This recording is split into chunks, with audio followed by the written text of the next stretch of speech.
WhatsApp family group है। हमें एक हफ्ते से सिर्फ ये डिसाइड करें कि हम कैसे आपको कहेंगे प्राइम मिनिस्टर जी, प्रधानमंत्री जी। रीमा बुआ मेरे को रोज फोन करके पूछ रही है क्या मैं ये बोल सकती हूँ, क्या मैं ये वो बोल सकती हूँ। मैं भी आपका परिवार का हूं भाई, पर लेकिन आपको जो मर्जी पड़े वो मैंने बोलिए। बहुत अच्छा डट के हाँ। आदरणीय आदरणीय प्रधानमंत्री श्री नरेंद्र मोदी जी, कट।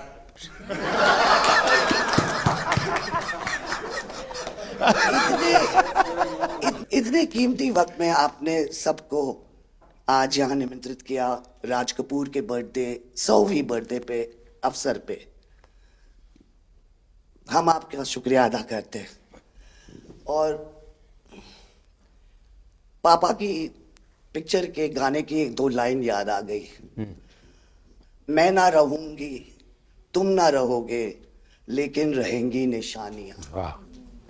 आपने इतना सम्मान प्यार दिया है, आज के दिन को सारी इंडिया देखेगी कि नरेंद्र मोदी जी प्राइम मिनिस्टर हमारे ने कितना सम्मान कपूर परिवार को दिया है। राज कपूर कपूर साहब ऊपर का से बहुत बड़ा योगदान है जी, आपका स्वागत करने का अवसर मिला। और राज साहब का 100वां जन्मदिन यानी हिंदुस्तान की फिल्म इंडस्ट्री की स्वर्णिम यात्रा का वो कालखंड है जी। अब 1947 नीलकमल, अब 2047 को हम जा रहे हैं। 100 साल की एक प्रकार से जब यात्रा बनेगी तो कितना बड़ा देश को कंट्रीब्यूशन है। आजकल हमारे यहाँ डिप्लोमेटिक वर्ल्ड में सॉफ्ट पावर इसकी बहुत चर्चा होती है कि भाई जिस जमाने में सॉफ्ट पावर शब्द का जन्म नहीं हुआ होगा, शायद राज कपूर साहब ने दुनिया में भारत के सॉफ्ट पावर की ताकत को एस्टैब्लिश कर दिया था। यानी एक बहुत बड़ी भारत को उनकी सेवा थी। रणबीर के साथ हुआ है, वो गाड़ी में बैठा था और एक रशियन टैक्सी ड्राइवर था और उसने बोला कि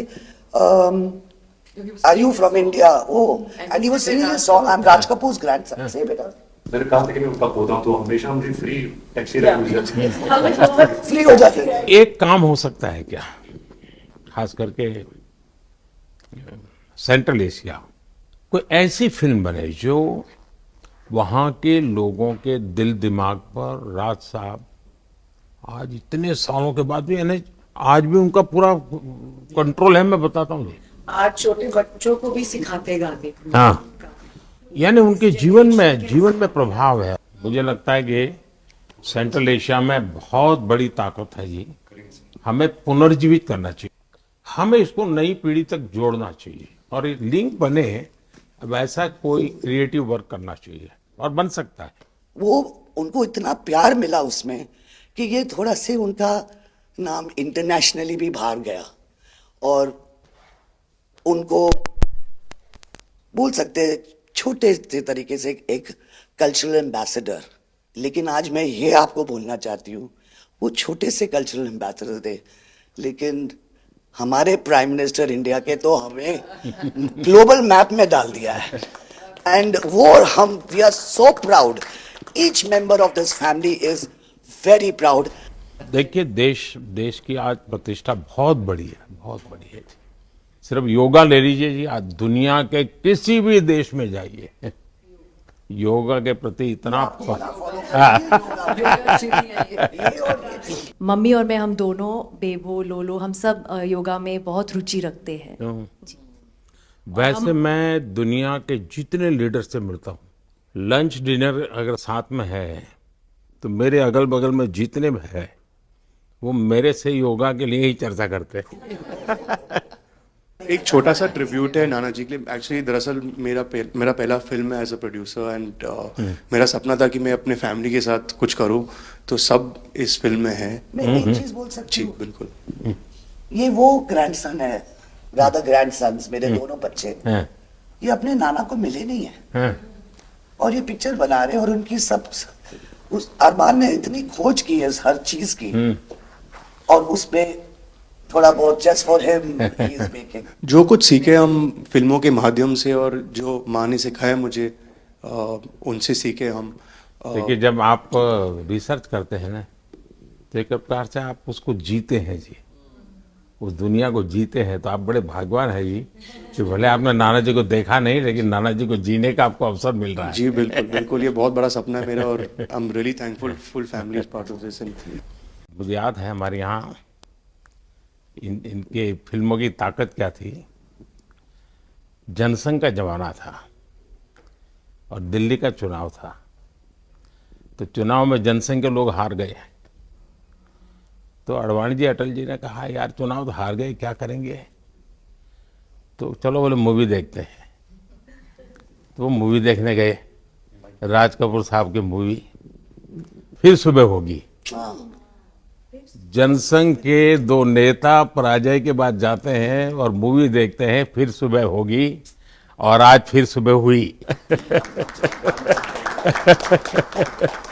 मैं चाइना में था, आपके पिताजी का एक गाना था, उसको वो प्ले कर रहे थे। तो मैंने मेरी साथियों को कहा, मैं इसका मोबाइल फोन पर रिकॉर्डिंग करो, मैंने ऋषि साहब को भेजा था। अच्छा। और वो इतने प्रसन्न हो गए।